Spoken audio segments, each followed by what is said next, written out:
Waouh! Magnifique. C'est impressionnant ça. Ah ben voilà. Ce sont des hôtes. Ouais. Waouh. Pour nous c'est important vraiment d'avoir. La Bretagne a une belle caractéristique. Je regardais sur les formations d'enseignement supérieur, c'est qu'on a quasiment toutes les formations d'enseignement supérieur représentées en France à l'échelle de la Bretagne, ce qui n'est pas rien. C'est-à-dire qu'en général, dans d'autres territoires, on est obligé d'aller ailleurs. Ici, avec ça, ça complète vraiment l'offre en tant que telle. Donc, pour nous, c'est un vrai défi d'avoir toutes les sorties enseignement supérieur. Donc, merci à tous, hein, parce qu'on y travaille tous ensemble.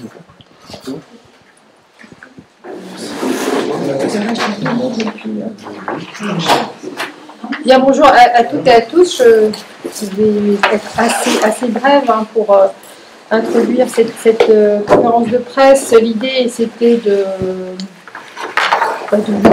que tout va bien dans le meilleur des mondes possible.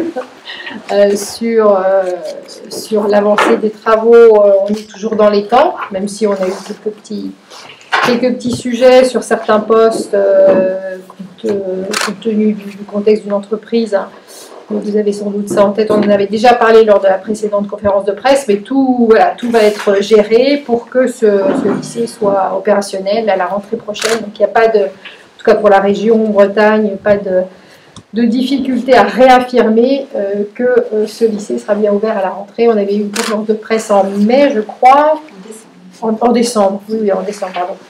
Et cette conférence de presse nous avait permis aussi d'ouvrir une série de réunions publiques que l'on a tenues avec monsieur le proviseur, qui ont eu un certain succès, hein, parce qu'on a eu une centaine de personnes à chaque réunion publique. Il y avait pas mal de familles à venir, pas mal d'élèves, parce que ce nouveau lycée, forcément, il intéresse les familles. Donc il y avait pas mal de questions qui étaient posées. On a essayé de répondre le mieux possible aux questions, aux attentes des familles et des élèves.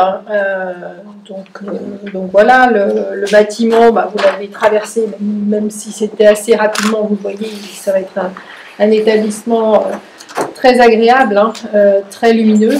Nous avons voulu tout exemplaire en termes de matériaux biosourcés, en termes de performance énergétique. Donc on espère qu'il sera à la hauteur des attentes des jeunes sur ces sujets-là.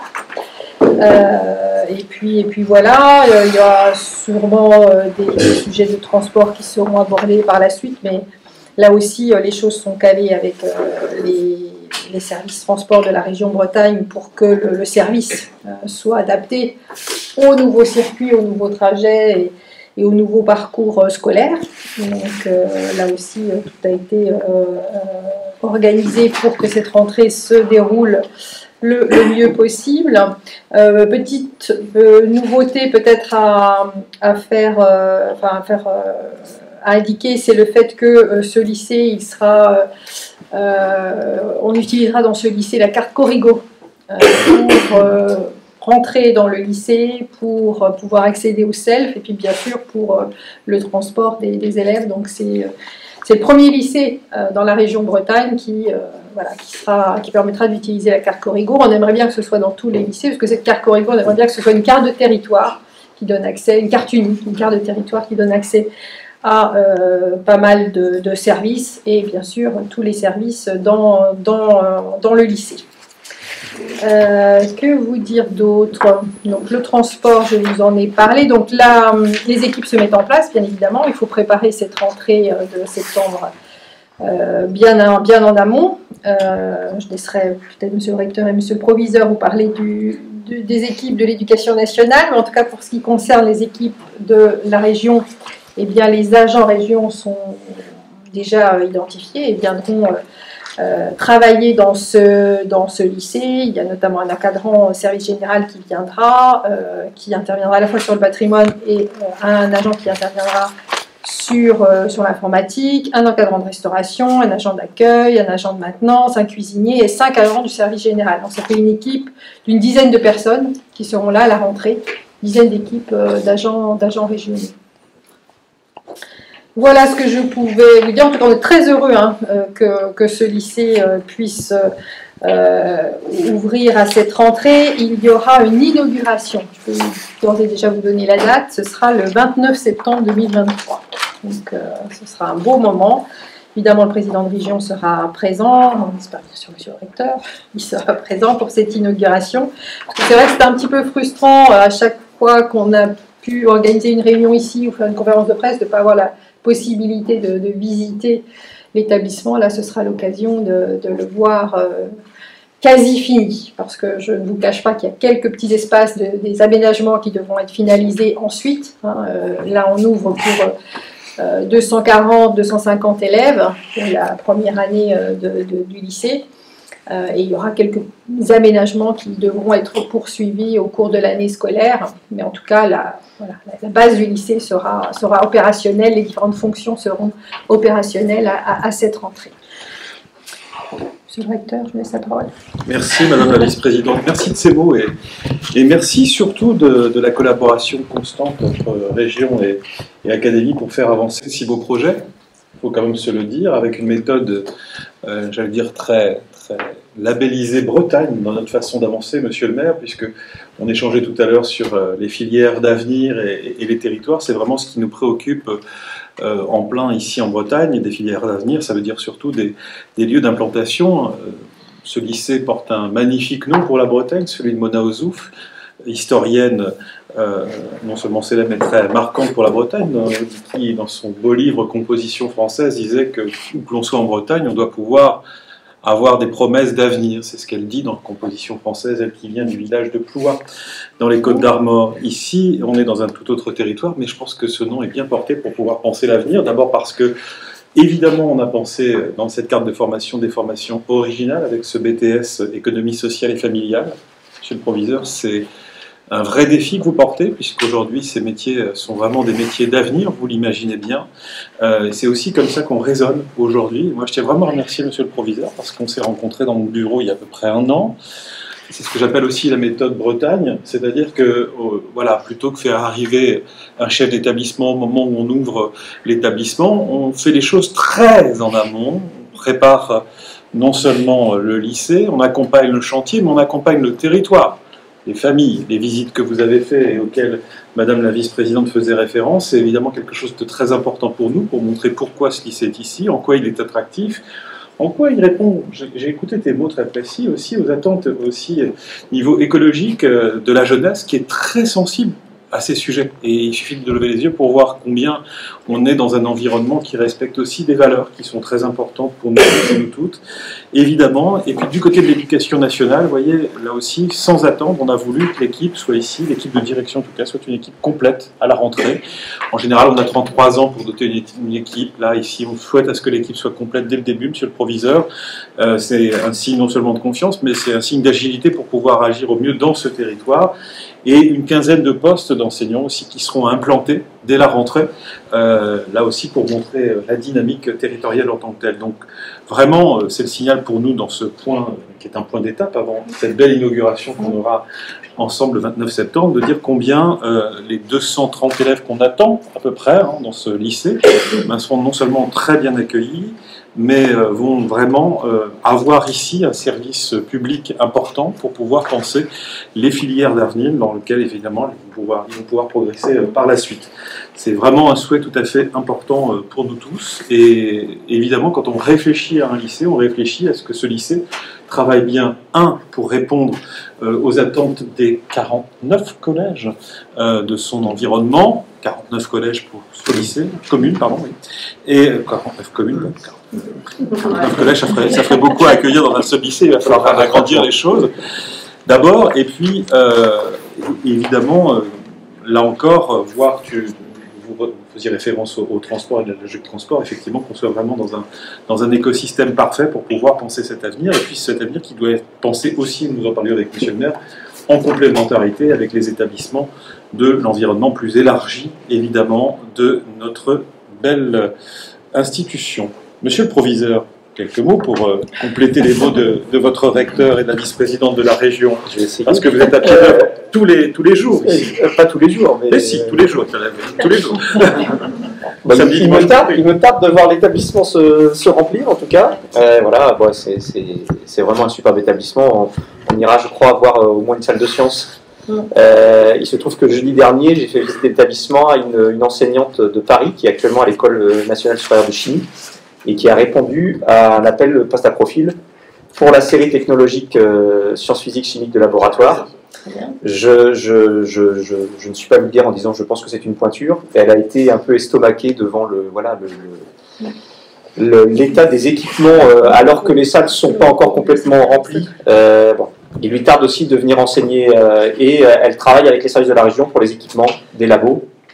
Donc je tiens aussi je l'avais déjà dit, mais à souligner l'accompagnement des services de la région. Madame Duquette à ma gauche, c'est ma référente territoriale et c'est une des personnes qui accompagne l'ouverture du lycée. Et je trouve que en termes numériques, équipements informatiques de tous ordres, mobilier, équipement pédagogique, ça nous engage. Donc il y aura du travail à mener évidemment à la rentrée avec plein de chantiers pédagogiques à ouvrir en même temps, mais on aura en tout cas un outil performant, agréable à vivre. Je retiens ce que j'ai dit tout à l'heure dans les couloirs, les élèves de 3e du collège Beaumonnard qui sont venus visiter l'établissement et qui ne voulaient plus repartir. Ils voulaient s'asseoir sur les petites tablettes en bois pour brancher leur portable entre deux cours. Voilà, j'aurais dit portable pour travailler, évidemment. Évidemment, on est au lycée. Évidemment. Merci, monsieur le proviseur, et encore une fois, un grand merci d'organiser aussi ces visites préparatoires. D'insister sur le temps, c'est marqué dans le petit communiqué que, bien évidemment, la règle en France, sachez-le, c'est qu'on n'excède jamais les 30 minutes de transport pour aller dans son établissement. Or, ce n'est pas toujours tout à fait le cas. Quand on excède ça, vous imaginez bien combien ça pèse sur la réussite scolaire. Donc, se rapprocher de là où on habite, c'est vraiment faire aussi un gros effort pour la réussite scolaire en tant que telle. C'est un défi majeur. Vous imaginez que quand on a 45 minutes, ça veut dire qu'on perd 1h30 de transport alors qu'on est lycéen. C'est quand même beaucoup. Là, effectivement, réduire considérablement ces distances, en tout cas cette temporalité, c'est très important. C'est aussi l'objectif de la création de ce nouveau lycée. Absolument. Tout à fait. Vous êtes content, monsieur le maire, de voir un lycée comme ça? Moi, je suis ravi de voir que, effectivement, l'établissement véritablement prend sa forme et soit justement en pleine complétude, et que justement le délai prévu pour septembre 2023 soit bien respecté, même si vous l'avez dit, Mme Pellerin, c'est compliqué.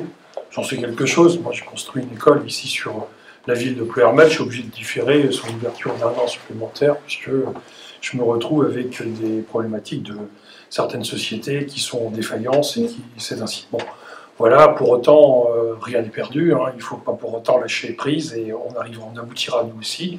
En tout cas, je suis ravi, suite à l'échange qu'on a pu avoir, mais ça j'en ai jamais douté, que justement les formations accueillies ici dans cet établissement sont des formations qui sont complémentaires de ce qui existe sur le territoire, qui sont des formations même innovantes de première aloi, donc j'en doute pas que demain il y aura certainement une bonne affluence dans ce lycée qui aura sa pleine place sur le territoire. Alors quant à la mobilité, on est sur un territoire rural, c'est pas toujours facile, mais on sait faire là-dessus. En tout cas, nous, à Plouermel Communauté, puisque dans ce cadre-là, c'est Plouermel Communauté qui prend le relais, et moi en tant que président, on saura véritablement être des facilitateurs en accompagnant la région dans ces dispositifs, bien entendu, pour trouver les espaces qui vont bien, pour faciliter les choses à tout le monde. Si on peut redire que la première phase démarre demain, avec la période de téléinscription entre le 10 et le 31 mai. Donc les familles doivent effectuer une démarche sur leur compte Toutatis et du Connect Toutatis. Je redis aussi que pour les élèves dans les collèges publics et privés où le conseil de classe du 3e trimestre donnera un accord sur le passage en seconde générale et technologique et qui habitent une des 49 communes du secteur, ils auront une place de droit au lycée en seconde GT. Le résultat de l'affectation, c'est le 27 juin, c'est le deuxième jour du brevet. Et ensuite, les familles auront une petite semaine pour me rapporter un dossier papier au lycée. Donc les dossiers sont distribués dans les collèges publics à partir d'aujourd'hui. Et pour les collèges privés, j'ai mis les documents en téléchargement sur le site internet et j'ai mis un stock de dossiers au CIO à Pleurmel, où je continue à tenir une permanence tous les mardis. Voilà, j'ai rencontré 2 familles ce matin. Une famille pour la section technologique STL, une fille STL, donc voilà, je lui ai dit que c'était bien et qu'il fallait qu'elle persévère dans son projet. Et puis une famille pour la seconde. Vous devez séquestrer. Exactement. Voilà.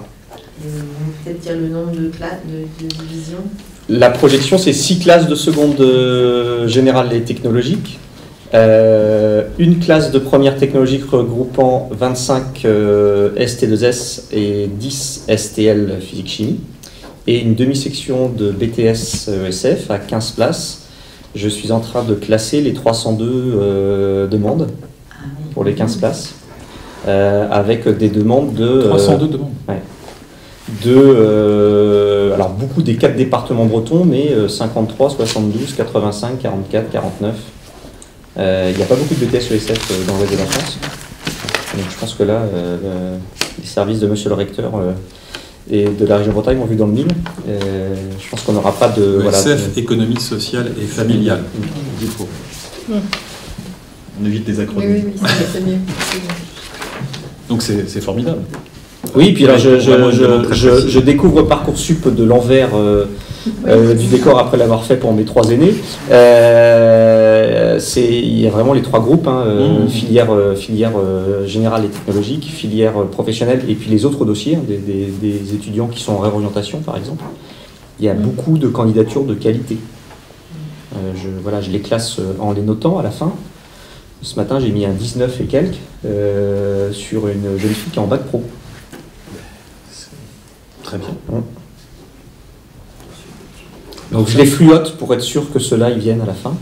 Et donc je vais vous les je vais surveiller leur candidature pour être sûr qu'ils soient bien classés. Voilà, parce que quelque part il n'y a que 15 places. Très bien. Ça aussi, ça va caractériser le territoire, Madame la Vice-Présidente, Monsieur le maire. C'est quand même très très bien en termes d'attractivité, justement.